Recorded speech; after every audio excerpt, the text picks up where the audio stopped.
sounds better. You got tricked, all right? You got tricked. Here's your desk surface.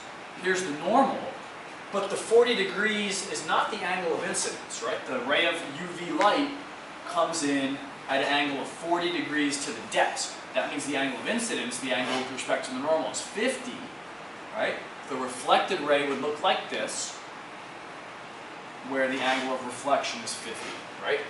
These angles, angle of incidence, angle of reflection, are always measured with respect to the normal. So look out for that. You're going to have questions in your homework like that one. You're going to have questions on your test on Monday like that one. All right, read carefully. Other questions about the law of reflection? All right, I have a question that I am going to ask you to talk to your neighbors about. All right, let's do easy numbers, and let's pretend that we're all 6 feet tall. All right, like exactly 6 feet tall. And you want to look at yourself in like a wall mirror, right? Like one of these mirrors.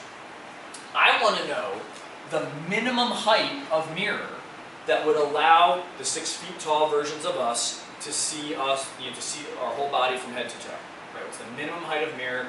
I got 6 feet, 3 feet, 2 feet. Any size mirror will work, or there would not be a plain mirror big enough to do this.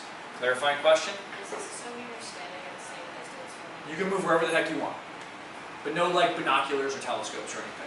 You can stand wherever the heck you want. All right. Talk to your neighbors. Right. Try to have some kind of agreement, and then we'll report out in like a minute or so.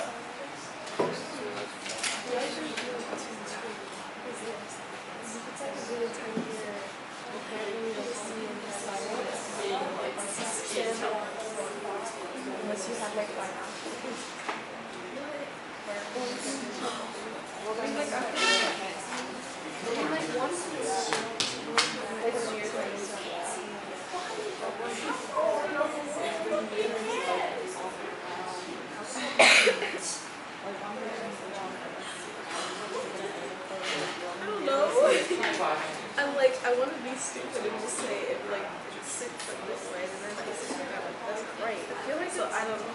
If you move back and Emily's cheating. I have mirrors up here anyway. I don't know. That's like in a really big mirror, just be sure. All right, you have 10 more seconds to figure out which answer your group likes best. Exactly. It depends on the angle.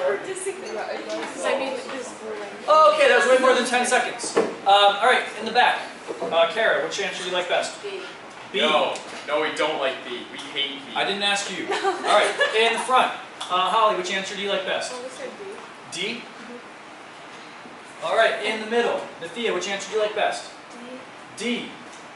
All right, in the front. Emily.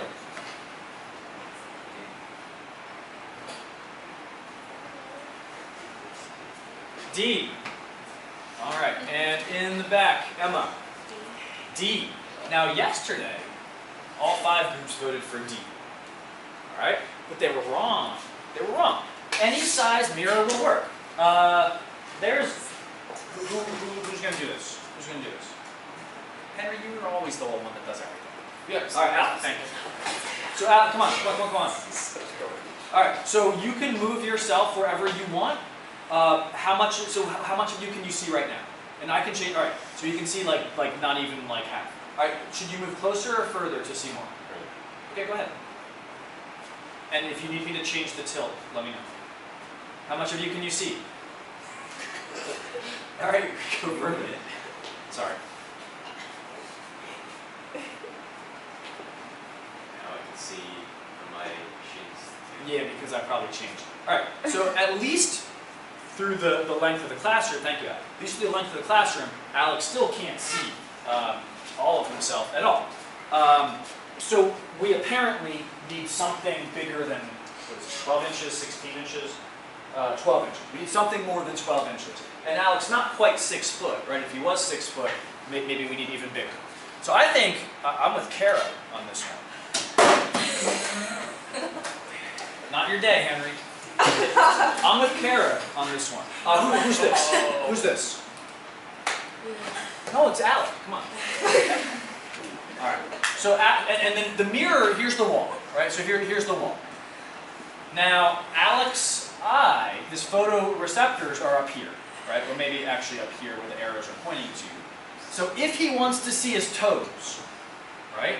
Light from his toes has to be heading towards the mirror and needs to abide by the law of reflection when it hits the mirror. So the angle of incidence here has to equal the angle of reflection, right? And it does the way that I drew it. So Alec will see his toes by looking right at this spot on the mirror. And that's actually the only spot. Even if we had the whole wall covered with mirror, that's the only spot that would let him see his toes, because that's the only spot that abides by the law of reflection and gets light to his eyeball. Right? So anything below here on the mirror, he's just going to see the floor in front of his feet. All right? Questions from anybody about he looks right here and that's where he sees his toes. All right. If he's going to see the top of his head, then he needs to do the same thing. He kind of needs to look vertically halfway between his eyes and his head over on the mirror. And I can't really sketch this one in as well because it's such a small angle, but I promise you that that ray of light that leaves his head, hits the mirror and reflects to his eyeballs, that's got to follow the law of reflection also. So Alec can see the top of his head if he looks here. He can see his toes if he looks here. That should be a hair less than half his height. It would be exactly half his height if his eyeballs were like right on top of his head, like if you were like a frog or something. But it ends up being a hair less than half his height since our eyeballs are shifted down slightly. All right, so 3 feet, yeah, I think was the best answer to what height of mirror we would need. Yeah, Bert. I don't understand, like, if you move farther back, Yes. wouldn't the angle have to change? It would be different rays of light. That's right. If you move further back, so if his toe is here and his eyeball is here, he would still see his toes on this spot of the mirror, but it would be a ray of light that would have a different trajectory that would end up hitting that spot. Right? But we still have to abide by the law of reflection. So he would still be looking at that exact same spot on the mirror, but the angle of incidence and angle of reflection would be less in that case. All right? So there's a couple other features, there's really quick, 2 other features I want to point out about this first image that we're trying to look at in a plane mirror, and then I'll make up the egregious error of forgetting to do our quiz before. So Alec is looking here and seeing his toes. Now, we're smart, right? So we usually don't get tricked by plane mirrors. We can, but we usually don't get tricked. If Alec can turn off his smartness, he's going to think that his toes are back here, right? Because he's looking here, right? And that ray of light looks to his brain like it's just traveling in that direction the whole time, right? Because the ray of light he's seeing is traveling this way. The simplest explanation is that the thing we're looking at is back here, not that the light has changed directions. So if Alec can turn off his smartness, he really thinks his toes are back here. He really thinks the back of his head is back here. He really thinks his knees are over here. And when that's the case, when the image appears to be behind the mirror, we call that a virtual image. Okay, and we're going to always see virtual images with plane mirrors. We're going to sometimes see virtual images with curved mirrors.